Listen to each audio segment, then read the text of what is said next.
atum 1990 jàpp 1991 réewum Sénégal daal di yónni ay soldaawam ca Koweït ngir nag daal di jàppal tànk bi le réew ginnaaw bi nga xam ne ay réeroo doxoon na ci digganteem ak réewu Iran yooyu réeroo daal di undu ci bor bu doxoon ci diggante réewum Koweït ak kii di Saddam Hussein bile njiitu réew nag ginnaaw ab lànk bu mu amaloon ngir far bile bor daal di amale ab cong jëmale ko ci réewu Koweït lu taxoon président de la république bu Sénégal bi fi nekkoon di Abdou Diouf taxawal ab contingent ngir jàppale seeni moroomu jullit ku ci mel ni Alaaji Abdoulaye Diouf ak Ibrahima Makolo bokkoon ci soldat yi nga xam ne réewum Sénégal yónni woon na leen ca Koweït di ñëwaat ci ana yu waraloon yooyu la jàmmarloo du dara lu dul guerre boo xam ne bi amoon na fi c'était en 90-91 Saddam Hussein moo amoon guerre Iran Irak yàlla dogal alors Irak di lebal gars yi xaalis ñu def seen guerre ba jeex ils ont fait 8 ans de guerre bi 8 ans de guerre yi passé alors waa Koweït nag comme dañ doon jël seen alal di ko jox Saddam pour dimbale ko ci guerre boobu mu doon def ba ñu noppee ca guerre ba alors waa Koweït di ko laaj xaalis bu mu leen ameel Saddam ne leen comme da ngeen am sañ-sañu laaj ma xaalis bu ma leen ameel te dëkk ba ngeen moom samay maama ko moom ba ngeen dëkk samay maama ko moom léegi dinaa leen wan ne man waru leen ma laaj xaalis donc seen différend boobu moo indi Saddam xëy dal seen kaw bi mu dalee seen kaw américains yi bu ma yóbboo ne ñoom ñoo fa jiitu comme nag Arabie Saoudite réewu jullit la ñun dans la précipitation sunu président de la république bi fi newoon di Abdou Diouf moom moo taxawal bataillon bi nga xam ne bi mooy bataillon sénégalais bi waroon dem wàllu ji arab yi comme jullit la ñu à 95%. Alors dans la précipitation ñu defar bataillon bi. comme ni ko ñëpp déggee Irak moo dem nangu Koweït mu nangoo Koweït ci explication yi ñu expliqué mu gën a leer suñu mission dafa ëmboon ñaar parce que libération du Koweït da ci bokkoon mais aussi dafa doon menacé pour dugg biir Arabie Saoudite donc Arabie Saoudite moo woote woon wallu donc Sénégal bi muy dem Arabie Saoudite la doon wallu ci ñi leen nag bokkoon ci réewum Sénégal yóbbu woon ca Koweït ñoom nag di ñëwaat ci ana lan moo nekkoon seeni mission sunu taxawaay moo doon ñu dem défendre Arabie Saoudite ak Koweït bi ñu fa demee it dans un premier temps ñu ngi nekkoon ci dëkk bu ñuy wax Dakhran nag fa la ñu defee préparation bi ñu joxee ultimatum bi na guerre bi day commencer ñu yóbbu ñu ci dëkk bu ñuy wax Safania complexe pétrolier la boo xam ne bii dafa am complexe pétrolier bu fa ne boo xam ne ça faisait 1,8 million barils par jour dans un bon li ci jiitu mooy ñu nekk en position défensive pour dire que les missions d'une guerre ak mission maintien de la paix il y a une grande différence parce que on était à base arrière nekk di défendre complexe pétrolier bi ça faisait 1,8 million barils bi ñu paree ci loolu ñu war def mission offensive bi ci la ñu dem ba dugg biir Koweït pour wane ne ku geerul loolu doo ko mën a def. bi combat bi commencé Saddam li mu ñu yónnee si missile kenn xamul lu mu toll mais benn moo fa dal quand même si zone ba yàlla def aussi sax talul si kiw pétrole yi parce que bu tàkkoon aussi musiba la pipeline bu doy waar la woon ñu ñoo ko yore woon mais quand même bu mu dalee 8 sénégalais soldats sénégalais gaañu nañ si gaañu yu métti am ku si gën a métti la ñu El Hadj Abdou Niang le 21 février ci la ñu missile dal bi ñu missile ba dalee on s'est retrouvé avec 8 blessés graves ak beaucoup de matériel boo xam ne bi dafay yàqu matériel de guerre. ginnaaw bañ matalee seeni mission ba pare ci ab diirub noppalu buñ leen mayoon soldaari Sénégal yi daal di amaloon ab umra ginnaaw bi la aj mu tombeek 20 fan ak benn ca weeru mars ca 1991 avion bi leen waroon indi daal di daanu réewum Sénégal daal di ciy ñàkk juróom-ñeenti fukk ak ñeenti soldat waaye lu dul ñetti soldat rek muccuñu ca boobule accident kenn ci ñoom ñett di wuyoo ci turu Ibrahima Makolo di ñëwaat ci ab pàttaliku ndaka la mbir yi demee. bi guerre bi jeexee ñu war ñu may nag congé ñun si lañ ñu wax proposé pour ñu dem umra ji donc vol yu bëri dem na ba suñu vol ñun muy avant dernier vol. et li gën a doy waar dal ñu jour boobu diggante Jidda ak Makka ça fait presque 25 kilomètres mu ngi mel ne Dakar ak Thiès. 14h la ñu egg Jidda weeru koor la. 19h la ñu egg Taïf. à 23h ñu dugg si benn sob magasin ñuy jënd li ñuy jënd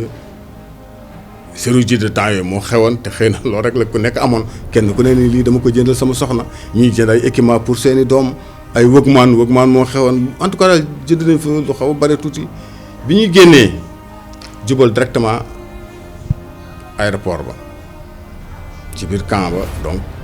war a jël vol ci Transal la woon donc About Fall ñëw à ma droite Ousseynou Diop ñëw sama gauche Pape Ali Mbaye ñëw sama wet ni ñu toog di waxtaan. weeru koor la woon waxtaan nañu ba benn moment ñu ne ku nekk na nga xëdd balaa nelaw di jot. donc ku nekk xëdd nga li nga xëdd nelaw nañu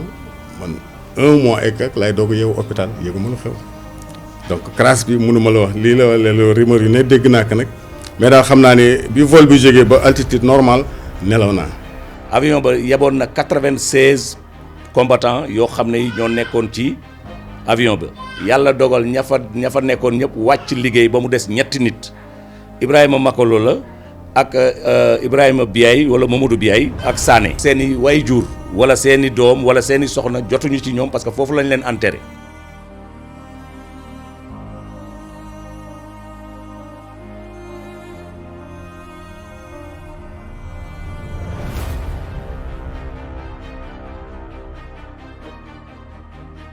ginnaaw gi la ñàkk gu metti ñoom ñu jotoon ñibbi si nemmeeku nañu akuk seetaan goo xam ne si nii moo ngi jógee ci réewum Sénégal lu ci mel nii seeni wér-gi-yaram ak seeni nekkin ginnaaw ba ñu jógee ci bile guerre. niveau Arabie Saoudite bi mu fay jógee ñëw indaale naa document yoo xam ne dañ ma waroon loger fu am climatiseur. chaque 6 mois dama waroon delluwaat hôpital Arabie Saoudite bi ma ñëwee à l'aéroport samay document docteur Noba moo ko jël. parce que moom accueillir à l'aéroport document yooyu ba léegi gisaatuma si yu bare kooku Arabie Saoudite la waxoon Sénégal na ko def Sénégal respecté wu si dara. depuis lors nag amul benn suivi bon parce que foog naa ne bu fekkee ne combattant bi nga xam ne bi rescapé la bu ñëw blessé wul mais ku def guerre psychologiquement tu es abattu parce que gis ay nit ñuy dee gis ay explosion gis lépp di ko noyyi guddi ak bëccëg. boo ñëwee war na am suivi médical mais loolu amul benn combattant bu Sénégal bu la mën a wax ne la loolu am na rawatina nag les blessés yi nga xam ne ñoom ñoo ñëw. ñoom nag ñu jàpp ñu seeni métit doon na gën a sedd bu fekkoon ni lu ñu warloo ak ñoom def nañ ko. waaye bu dul benn million bi ñu joxoon ñenn ñi am na ñoo xam ne ci ñoom ba jonni yàlla tey jii jotagun seeni ndàmpaay moonte de ay xibaar. ruus na ni dëkk golf yi jox nañ réewum Sénégal lu ci toll ni 91 milliards ci ay ndàmpaay. lu leer que ni xaalis bi ñëw na parce que lu tax lu leer que ni xaalis bi ñëw na dama ne dañoo nekkoon zone de guerre bi ñu nekkee zone de guerre ñuy xaar suñu xaalis kilifa gu mag gi ñu yore woon nit ñi xaalis bi dem na Sénégal c'est entre état ak état. bi ñu ñëwee Camp Leclerc ci la ñu fexe ba génnee fa ku nekk ñu jox la 1 million ce jour là ah. Les trésoriers sont là ñu joxe ku nekk 1 million et 1 million 42 000 par décès donc loolu bi ñu koy joxe ñun jàppoon nañ ne sax xëy na ay prime congé la ak yooyu mais ñun ba ñu demee ba ca gannaaw la ñu doog a xam ne sax loolu du prime congé loolu du woon dara lu dul Arabie Saoudite ndàmpu njaal bi mu doon jaal si parce que l'émir du Koweït la envoyé woon na fii je ne sais pas son fils ou pas. foog naa fiisam la bi mu ñëwee moom moo indi boobu malet ñoom ñu jël xaalis boobu séddale ko combattants yi pour les faire taire. mu daal di mel ni nag baat bi benn la ginnaaw ba ñu taxawalee seeni réew ci xeexub golf ay jàmbaar daal di ca daanu waaye li seen réew warloo ak ñoom defuñu ko. le minimum sax jotuñu ko mais bi si gën a am importance mooy honneur bi parce que duñu on nous tue mais on ne nous déshonore pas. waaw yow bu la ennemi noon bi bu la reyul sa réew moom war na la mën a protéger li la sa réew ma la jox li la fi nga demoon li la jox war nañ la ko jox. et beneen bi mooy yéen ñëpp presse bi yéen a ngi nii xam ngeen ko Arabie Saoudite duñ koy jéem a nëbb carrément duñ koy jéem a fatt carrément. donc avant tout d'abord honneur bi ay jàmbaar ñoo fa demoon rafet def fa mission bu rafet ay jàmbaar ñoo fa tëdd bàyyi fi veuve orphelin ay blessé ñoo fi ne ay rescapé ñoo fi ne. laneen lu tiis nag seeni xol bokk na ci njabootu jàmbaar ya daana woon fële ca Arabie Saoudite amuñu daal benn occasion ngir dem xool seeni waajur ñoom ñi nga xam ne si nii dañoo demoon ngir teewal seen réew. et à ma grande surprise gis nga fii ñu fiy jógee di dem France di seeti anciens combattants yi nekk foofu xale yi nekk fii lan moo tax mënuñ seeti seen baay seen maam yi maanaam ñooñu seeni waajur nga am sa doom bu góor toll su digg ndawam am benn soxna tàggu la mission dem mission des fa lii rek nga ci am. les veuves et les orphelins yi nga xam ne gisuñu seen baay ñii gisuñu seen jëkkër parce que xale yooyu tey dem nañ ba mag fii bu fekkee ne dañuy wax dëgg te yàlla tax xale yooyu mën nañoo taxaw ñëw ne état bi suñu papa lan lay laaj dañ leen seen papa liggéeyu fi dara fekk seen papa dafa liggéey ba daanu. lu ñuy xaar ci état bëri na trop parce que comme chaque jour su may wax ak sama frère orphelin yi xam nga dafa metti yow mosoo gis sa papa wala yow ba nga koy ba muy dem. yaa ngi nekk xale bu ndaw ñu denc ko foo xam ne yow amoo sax pour dem pour ñaanal ko xam nga loolu dafa metti chaque jour loolu la ñuy di ñaan nañ dem xam fu ñu denc suñu papa yi sax. ñi nga xam ne nag ñoo soxe ko ca jàmbaar ya daanu woon ñoom jamono yi ñoo ngi ci ak jaaxle ku ci mel ni Rama Badiane moom bu sañoon jëkkëram bokk ci ñi nga xam ne seeni bakkan dañuy mucc wala sax ku ci mel ni Moussa Massaly mi nga xam ne si nii daal di nu judd ci ginnaaw papam. sama doom ji dafa jàngi ba wàcc daal di ñëw di jooy ma ni ko lan la mu ni ma yaay damaa dégg ni ñi demoon Arabie Saoudite seen avion dafa daanu ba ñoom ñëpp dee nañu mu ni ko foo ko yëgee mu ni ma ah sunu école laa dégg nu koy wax di jooy ma ni ko loolu amul noonu ma daal di taal rajo bi booba man rek ak bi muy dem dañu toxu woon ñëw Parcelles man ak samay doom rek noo nekkoo ma ni ko loolu amul noonu ma daal di taal rajo bi dégg ko bi ma ko déggee ma daal di si saa si ma dégg sama yaay téléphoné ma ni ma yëngalu xew ma ni ko lu xew ma ni ko man de Boubacar a wàcc di jooy naan ma militaires yi demoon umra ji dañu seen avion wa daanu ba ñëpp dee nañu sama yaay daal di moom it jóge Ndar daal di ñëw Dakar sama mbokk yi commencé ñoom ñëpp di ñëw yëgu après ma daal di ne ñëpp naan xëy na bokk xëy na si la bokk nuy wax loolu ba si guddi gi bu ñuy lim tur yi si laa yëg kii bi ma ko yëgee bi nu waxee turam rek man dama daal di daanu commencé yooxu nit ñi ñëw après daal mu jàpp ma affaire bi. personnellement mënuma ne mosuma gis sama papa man parce que man maa ngi judd le 21 octobre 1990 te bu fekk ne ñoom dem nañ léegi man ci ginnaawam laa judd moom le 21 mars la crash bi am ça fait 6 mois juste moo tax amoo benn souvenir à part des fois ma jël ay photos di xool ñu naan ma nduroo nga ak moom. ginnaaw nag ba moo ñàkkee waajuram bu góor Moussa moom taxaw takku ngir dimbali yaayam. Rama Badiane moom ci ay jafe-jafe yu metti la nekk ngir dundal njabootam. yan coono comme location fay école man mii ba ma demee ba màgg gis xam nga rek bu nekkee doomu jàmbaar nga deretu jàmbaar mooy daw si yow da ngay gore ba dee man personnellement vacances dama doon dem di manœuvre ji pour année scolaire ma jàppale sama yaay parce que xam naa ne moom loxoom jotul ginnaaw pour fay sama jënd samay kaye wàññil ko yenn charge yi. boobu ba léegi nag ma nekk ak sama njaboot di leen nu nekk ak man aw ma ku ma jàppale may jël yóbbu école di suma wax dëgg yàlla du armée moo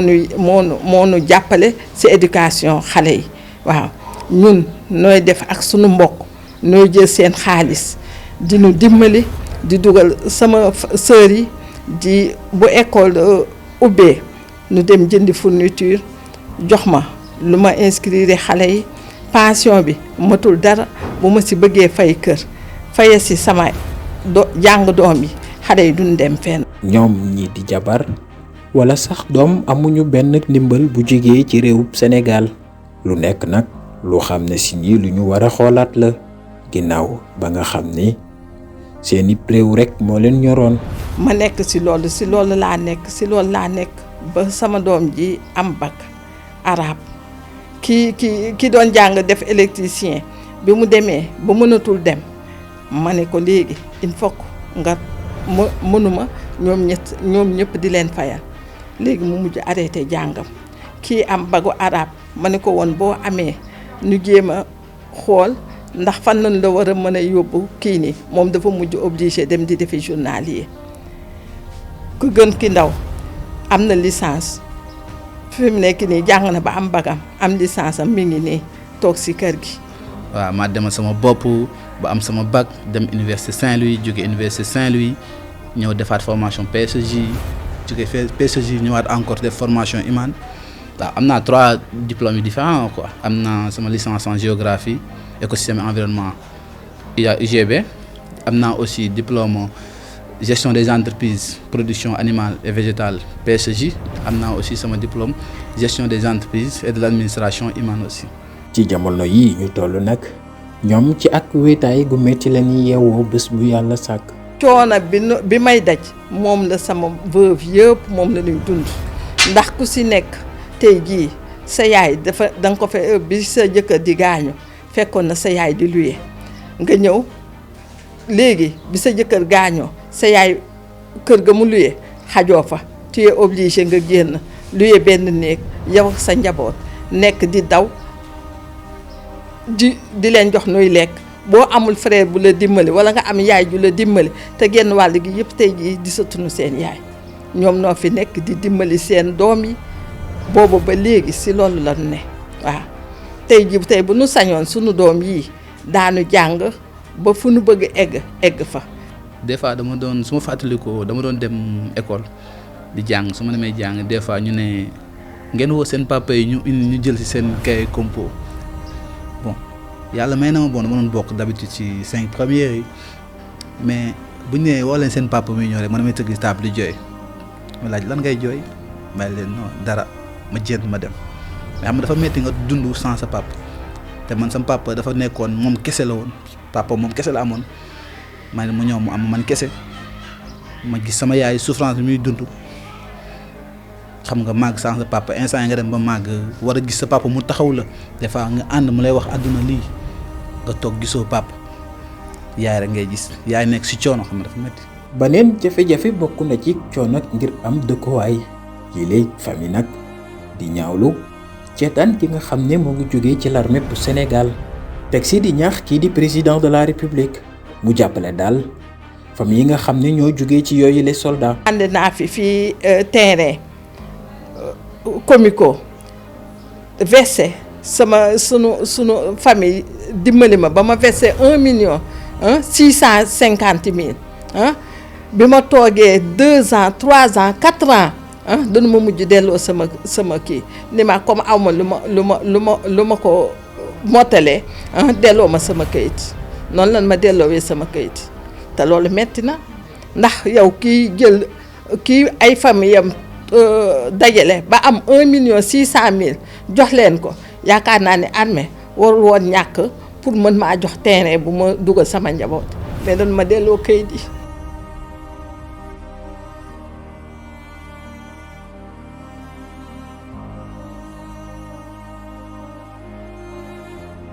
lu suñu yaay di dund metti na ñu accompagner ñu jox dàmpaay bu ñu war a jox famille parce que famille sonn nañ trop di ñaan président Macky Sall mu jàppale veuve yi orphelins ak anciens combattants ndax sonn nañ ndax lu ñuy dund nii mérité wuñu ko parce que dañoo comme maa ngi su ma xoolee benn vidéo ma njëkkoon seetaan moom moo nekk ci net bi général bi ba après guerre ba décès bi amee moo ngi doon wax ay mots naan ils ont honoré ils se sont battus avec bravoure yow nga taxaw nga wax télé yow nga seetaan ñooñu noonu des foofu noonu ñooñu ñibbisi ñuy dund dans la misère est-ce que yow honoré nga leen yow man honoration boobu lay ñaan état mu honoré leen ñun orphelin la ñuy ñaan ñu dem xam fu ñu teñ suñu papa loolu la